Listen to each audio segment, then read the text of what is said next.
ایک common perception ہے کہ پاکستان کے اکثر مسئلوں کا حل فوری الیکشنز ہے، کیونکہ اگر ملک کی پالیسیز خاص طور پہ معاشی پالیسیز 5 سال تک کنسسٹنٹ رہیں تو ملک میں معاشی سٹیبلٹی آئے گی، اور الیکشنز کے بعد حکومت کے 5 سال کی ٹرمز پورے ہونے کی وجہ سے سیاسی سٹیبلٹی آئے گی۔ لیکن دیکھا جائے تو پاکستان کی بنیادی پالیسیز ہمیشہ سے کنسسٹنٹ رہی ہیں، چاہے حکومت کسی بھی پارٹی یا فوج کی ہو۔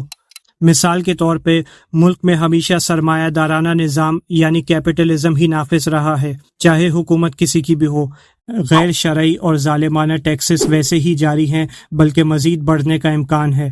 مسلسل IMF اور ورلڈ بینک کے پروگرامز کو پورا کرنا، توانائی یعنی گیس، تیل اور ملک کے دیگر انرجی کے وسائل کو پرائیویٹائز کیا جاتا ہے، جس سے اس کا منافع سرمایہ دارانہ مالکوں کے پاس جاتا ہے اور حکومت کی اپنی آمدنی کا ذریعہ ختم ہوتا ہے، جس کی وجہ سے عوام پہ کمر توڑ غیر شرعی ٹیکسز لگائے جاتے ہیں اور سود پہ مبنی قرضے لیے جاتے ہیں۔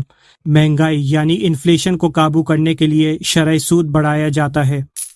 کرنسی ہمیشہ سے کاغذی رہی ہے، نہ کہ سونا اور چاندی سے جڑی ہے، جس کی وجہ سے حکومت کو کاغذی کرنسی چھاپنے کا بھرپور اختیار ہے، جو عام عوام پہ مہنگائی کا مزید بوجھ ڈالتا ہے۔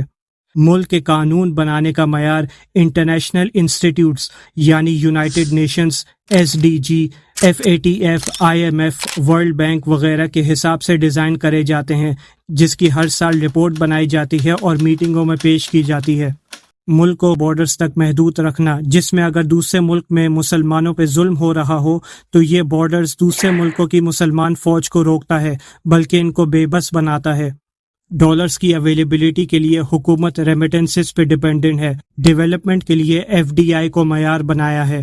کمپنیز کے معاملے میں سرمایہ دارانہ ماڈلز کو فالو کیا جاتا ہے، جیسے لمیٹڈ لائبلٹی کمپنیز۔ پھر قانون سازی کا اختیار انسانوں کے پاس ہونے کی وجہ سے اشرافیہ کو ایمنسٹی سکیمز دی جاتی ہیں اور کسی کا ٹیکس معاف کیا جاتا ہے، اور اکثریت کو مکمل اختیار ہے کہ وہ حلال کو حرام اور حرام کو حلال بنا سکتے ہیں۔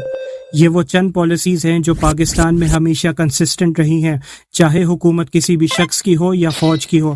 سوال یہ بنتا ہے کہ کیا الیکشنز کروا کے ملک میں کیا سرکولر ڈیٹ ختم ہو جائے گا؟ کیا الیکشن سے بجٹ کا اکثریت حصہ سود کی ادائیگی میں جانے سے کم ہو جائے گا؟ یا کیا الیکشن سے ریسورسز اور اشیاء کی قلت ختم ہو جائے گی؟ یا جوڈیشل پروسیس میں تیزی آئے گی؟ یا غیر شرعی ٹیکسز اور مہنگائی میں کمی دیکھی جائے گی؟ یقیناً ایسا نہیں ہے۔ لہٰذا یہ سمجھنا ضروری ہے کہ اس نظام کا بنایا ہوا الیکشنز انقلاب لاتا نہیں، بلکہ اسی نظام کو قائم رکھتا ہے، جس سے اصل انقلاب کا راستہ رکتا ہے، جیسے کہ ہم پاکستان کی ریالٹی میں ہر الیکشنز میں دیکھ چکے ہیں۔ امریکی سفیر نے کہا کہ ہمارا گھوڑا موجودہ جمہوریت ہے۔ اس میں یہ جاننے کی ضرورت ہے کہ کسی شخص، انسٹیٹیوٹ یا سیاسی پارٹی کی تبدیلی ہرگز نظام کی تبدیلی نہیں ہے۔ جیسا کہ اگر مسئلہ موبائل میں ہے تو اس میں ایپلیکیشنز انسٹال کرنے سے مسئلہ حل نہیں ہوگا، بلکہ موبائل کو بدلنے کی ضرورت ہے۔ اسی طرح الیکشن سے مسئلہ نہیں بلکہ اس نظام کو بدلنے کی ضرورت ہے، جو پچھلے 70 سالوں سے بدحالی کا باعث بنا ہے۔ اصل میں تبدیلی وہ ہے جو بنیاد سے ہو، یعنی کہ وہ تبدیلی جو ایک آئیڈیالوجی پہ مبنی ہو، جس کی بنیاد پہ ریاست کھڑی ہو، اور اس ریاست کے تمام معاملات اس ایک نظریہ کی بنیاد سے حل کیے جائیں۔ چنانچہ ہم کو چاہیے کہ ہم چہروں کی تبدیلی سے ہٹ کے نظریاتی تبدیلی کی پکار اٹھائیں، وہ نظریہ جو ہمارے عقیدے سے نکلتا ہو، جو کہ اسلام ہے، جو ہمارے خالق اللہ سبحانہ و تعالی کی طرف سے ہے۔ بسم اللہ الرحمن الرحیم الا يعلم من خلق وهو اللطیف الخبیر۔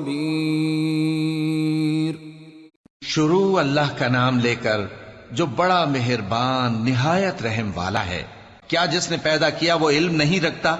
وہ تو پوشیدہ باتوں تک کا جاننے والا ہے، ہر چیز سے آگاہ ہے۔